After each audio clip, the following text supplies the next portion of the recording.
Welcome to the Monday episode of Arch City Sports. This is the episode where Jaden and I break down all of high school basketball here in St. Louis. As I mentioned, this is Jaden with me. I'm your host, AJ Nance. Jaden, you were there for the Althoff Shootout. We're going to break that down, a little bit of the girls' game as well. Couple player performances that stood out this week, and then also a couple games to look for this upcoming week as well. I guess before we get started, though, how are you doing, Jaden? Doing well. How are you? Pretty good. Like I said, you were at that Althoff shootout, and kind of break down that first game there that stood out to you, John Burroughs versus Collinsville. Well, I was just going to go over two games, and then on another episode we'll probably touch more base on all of them, just to keep it a little bit shorter today. But the two games that really stood out to me were Principia versus O'Fallon and St. Mary's versus Alton. I'll start with the Principia one. They're a really good team. They play real fast. Blossom has them well coached. They, like I said, they put Sekou on their press on that 1-2-2, 1-3-1. And then they had three guys scoring double digits. They were just way too much for O'Fallon. I covered O'Fallon. They were missing their point guard. So I don't know if that really did too much, but Principia's upsized caused a lot of problems for O'Fallon. I don't know the guy's name. I don't think I talked to him about him too much. I think his name's Gassim, number 21 on their team. He actually had a putback on Sekou, but it rimmed out, which he's only like 6'2", so his athleticism is very crazy. Like I said, three guys scoring double digits. They could eventually play Vianney this Friday. We'll talk about a little more about that later, and then move on to the St. Mary's versus Alton game, which I think was the most packed gym of the night. Two top guys in the area, Zyree Collins and Samaj Stampley. Alton was really impressive, actually. They pressed the whole game, threw a double team at Zyree for 32 minutes. He was very uncomfortable. As soon as he caught the ball in the backcourt, pick him up.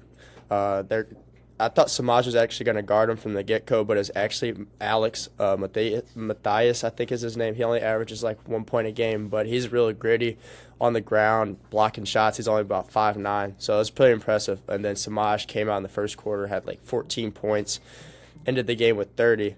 Shot the three ball very well, so I think that was probably my favorite performance of the night was Samaj Stampley.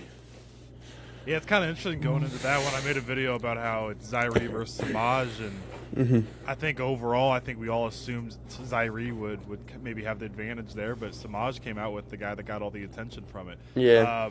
I wasn't there for that one. How did Zyree perform in that one?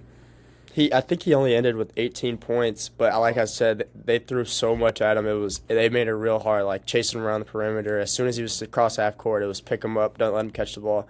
Obviously, he still had those threes. He got fouled on a three. He got to the line a couple times.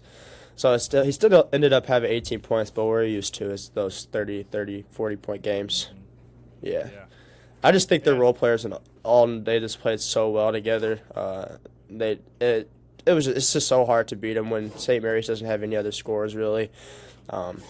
It was some of their role players is kind of just throwing up some questionable shots that you really don't see too often, so it made the game a lot harder. It was like 20-4 right away, so when you're down 16 points, it's real hard to play catch-up, especially when the team's so hot. And, your main guy has 14 points in the first quarter. Yeah, Samaj, 30 points with 8 threes on the night, so a standout performance from him. Yeah, as you mentioned, there was a lot with that Althoff shootout, and so we're going to cover a little more of that throughout the week because you were there for quite a few of them. Were you there the whole day? I got there right after the Burroughs game, but I was able to watch a little bit of it on Huddle. So. Gotcha. Okay. Yeah, so we'll make sure to post a little bit of content about the rest of that shootout throughout the week. Did you dive into Blake P? Oh, yeah. His performance. Yeah, so Samaj and Blake probably had the best two performances of the day, I would say, in my eyes. Blake he had 9 straight points. Maybe it was 11 straight points, one of those. But he started off real hot, didn't miss a shot. His first miss actually came on a technical free throw later in the first quarter. He ended up with 34, I think, 36, somewhere around there. But actually, he does real well on the court. He's like another coach. calls the shots. Like when he sees something, he's calling the plays, and they respect him. They were kind of going to him as the game was going on. So CBC played a 2-3 zone, and they just fed him in the middle. As soon as Aaron and Xavier penetrated, he'd find the open spots, and it was just wide open because CBC's big man would think he would need the help when in reality he wouldn't. So Blake would be wide open the whole time. And then, I mean, he had 4 or 5 threes in there. So there's your 34 points. Yeah, like I said, we're going to dive more into that matchup throughout the week. Yeah. I will say, though, I was not there. When you look at the box score of it all, CBC hung in there for a young. Oh yeah, they hung in there. I just think they just missed shots they normally probably would make, turnovers that they normally wouldn't make. So I just think it gave CBC a little bit of hope at the beginning. As the game kind of went on, it kind of stretched out, came back close, and then stretched out again, and you could see in the box score they ended up winning about 13 or 14 points. That Tolton group is really, really tough. Yeah. That group is hard to Yeah, you could definitely tell they're all collegiate players, just their athleticism, their ability to keep the ball in a string, just how they get to the rim, a lot of high school guys don't, when they get to the rim, it's just a regular layup. Those guys can hang in the air for as long as need be, get fouled, get to the free throw line, and then that's how they're able to put up so many points. Yeah, Xavier Wilson, I don't think I mentioned it. I don't think we've mentioned it on here yet. An offer from West Virginia recently. So Yep, it just got that. Yep. That's pretty big time, and obviously Aaron Rowe going to Mizzou, and then Blake going to McKendree. McKendree, yep. Okay, yeah, right on. And there was a lot of Big East, not a lot of Big East, but a few Big East scouts in the attendance. So maybe he picks up some more offers. Yeah. We'll see who they're looking at there, but like I said, Samaj and Blake were probably the 2 highlights of the night, honestly. So I do want to transition into the girls' game a little bit. I did some research and had a little inside source at one of the games this week. So the first game, Webster Groves versus Kirkwood. Webster Groves a 58-41 win. The star in this game, going into it, even coming out of it with 22 points. On the losing side, though, is Brooke Rose. I mean, really strong lefty. I made a video on her the other day. She's averaging 19 points per game. A 360 kid that showed out in the first half. Hadley Nordman, 14 points on 4 threes. And get this, Jaden, she did not play in the second half. So hey, that's impressive. Make that make sense. That's impressive. Her per 32 is probably real good. Yeah, so 14 points on 4 threes, all in the first half. A 58-41 win for Webster Groves.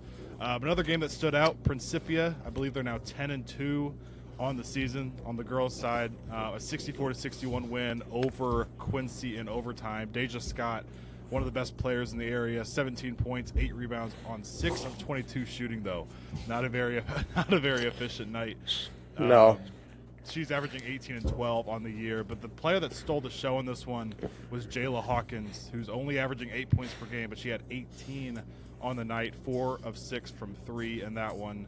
And then the last but not least, probably the biggest news in high school sports this past week, Incarnate Word getting their 139th straight victory, which is a national record after a 68-51 win over Blue Valley North, which I believe is from Kansas. Yeah, it's a Kansas City team, yeah. Or Kansas, yeah. Addie Owen with a season-high 20 points on 5 of 6 from 3. So that's a little girls run down there. I don't understand how you win 139 times in a row. Like, I don't want to jinx anything, but like, are you not having an off night in shooting or anything? Like, how is this possible? Or are you having a? Do you know how many years that goes back? I don't know. I saw Abby had posted it, so I wonder if it goes back to her when she played. But that's what I thought. Yeah. See, I don't know how many games they're playing. They're probably playing 30 games though, because when they make it to state. So they're probably playing 30, so maybe 4 or 5 years, which would be 2020. Yeah, it's crazy. I don't think there's a record better than that out there, especially for high school sports. No, and I think it's a record. Also, now that they've broken it, I don't think we just stop looking at it. I think we see how long they can push this thing. Yeah, I think they have a good enough team to do it, to be undefeated this year, and I think very well balanced from what I was looking at. Yeah, one of the girls they have, I think she comes back next year, which is one of their main players. I think, if I'm not mistaken. So she'll be there next year too. So And they have some maybe, young ones kind of yeah. growing in that system as well. And when you're They also have, winning, it's yeah, contagious. yeah, they have that good reputation. They'll bring players in as well. Exactly. Yeah. Yep. So we kind of talked about a couple performances that stood out. We talked a little bit off air about what games to watch for this week, and I did have a couple that caught my eye. Ladue sitting at 9-2. I talked about them quite a bit last week. They're at University City on Tuesday at 6 p.m. University City 5-4 on the season. I put this in here because Ladue, couple really good wins this year. Jack Edgerton, I made a video on him and his performance so far this year. I also like that Hayden kid. The Hayden kid from Ladue. Is it Arnold? I think it's Arnold. Yeah. Yeah. His is. I mean, this is a good high IQ player that does kind of nothing wrong. He's just real balanced. They've got a guard also, but I cannot remember the name off the top of my head. I'm not. Can literally picture him, but I cannot remember the name off the top of my head. But I put this in here because Ladue having a really solid season, more than solid, at 9-2. Coming off a loss, though. A University City team, I put in here, lost by 7 to Cardinal Ritter, lost by 8 to Westminster, and lost by 2 last game to Montgomery County. So they're in these games against some higher levels of competition. So that's a game I'm going to definitely keep an eye on Tuesday. And another one I put in here, me being from the Union, Washington area, I had to kind of toss some love out here. Washington sitting at 8-1. It is a very easy schedule so far this year. A home game versus St. Charles, who are sitting at 5-5 on Tuesday at 8:30, which is kind of late here. Is it a tournament? Area. I don't believe so. There is a Washington tournament this week, but I thought it was later. Okay. This week. Yeah. It might be though. The one player that I had to definitely shout out here, Jaden Gross for Washington, 19 points per game, 4 rebounds per game, 60% shooting from 2-point range as well. I've seen him a couple times in person. I actually coached against him last year. Very athletic and creative at the rim. His 3-point percentage, and he doesn't shoot very many at all. I think I did the average last night, like 2 or 3 attempts per game. So he's not a huge threat from out there, but very athletic and very creative getting to the rim. I think he's leading. Is he like one of the leaders in the area for scoring? Yes. If I'm not mistaken. That's what I thought, yeah. Definitely outside of Emery Warman at Borgia, definitely leading this area in There you scoring. go. And I think overall, if you look at the whole rankings, he's top 15 or whatever it is. Yeah, So that's what I thought, yeah. he's definitely up there. I've definitely seen his name on those leaderboards. Off the air, we kind of mentioned the potential. I know we talk about. It seems like we talk about Vianney every single episode, but the potential Vianney-Principia matchup later this week. Yeah, Class 3 team. I think Principia is Class 3, Vianney's Class 5. So I think that'll be a pretty good matchup. Principia is probably one of the runners to win state, and then Vianney's probably one of the front runners to get out of their district. I don't know who they play after, but Class 3 is a little bit easier, as all St. Louisans kind of know. But I think it'll be Friday night, if I'm not mistaken. I talked to Luke yesterday, he mentioned it, and so I took a little bit of dive into it. I think it'll be an up and down game. I just think Sekou will give them a little bit of a problem. He's very active, plays well on the perimeter, can switch 1 through 5 with no problem. So, I mean, if he's guarding Luke out there, and I mean, his lengthy frame gives Luke a little bit of a trouble. Probably have to go through somebody else. I could obviously see them throwing a double team at Luke, kind of like how Alton did Zaire. Just make someone else kind of beat them.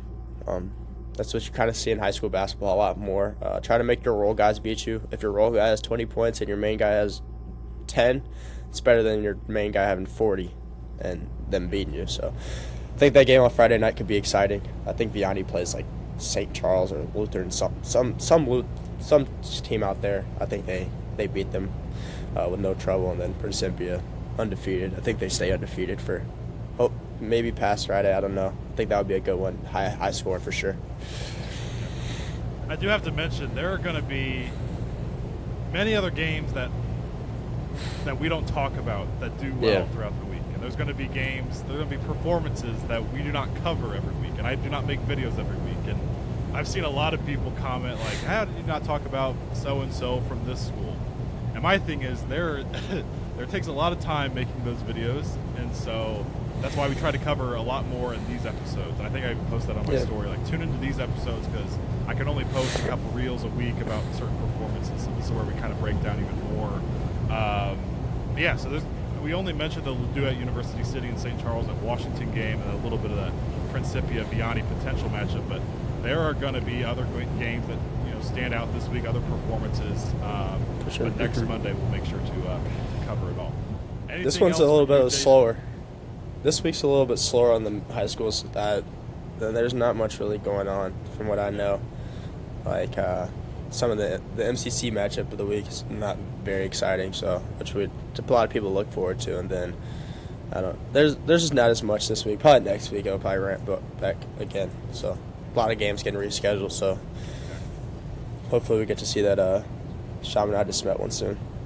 Yeah, the last couple of weeks with the snow and break, it's just been kind of a weird flow. And so even some of these games this week, it might be kind of ugly, just teams trying to get back in the rhythm of things. So, right. I think the next couple of weeks are going to definitely ramp up, and then we'll really be heating up at the end of the season here. Yeah, thanks guys for listening and viewing. If you're on YouTube watching, make sure to subscribe over there, like and follow like the video, follow and rate the podcast on Spotify or Amazon Music if you're listening over there. I will see you guys later in this week, and Jaden and I will be here next week to cover everything in high school basketball here in the St. Louis area. We will see you guys next time.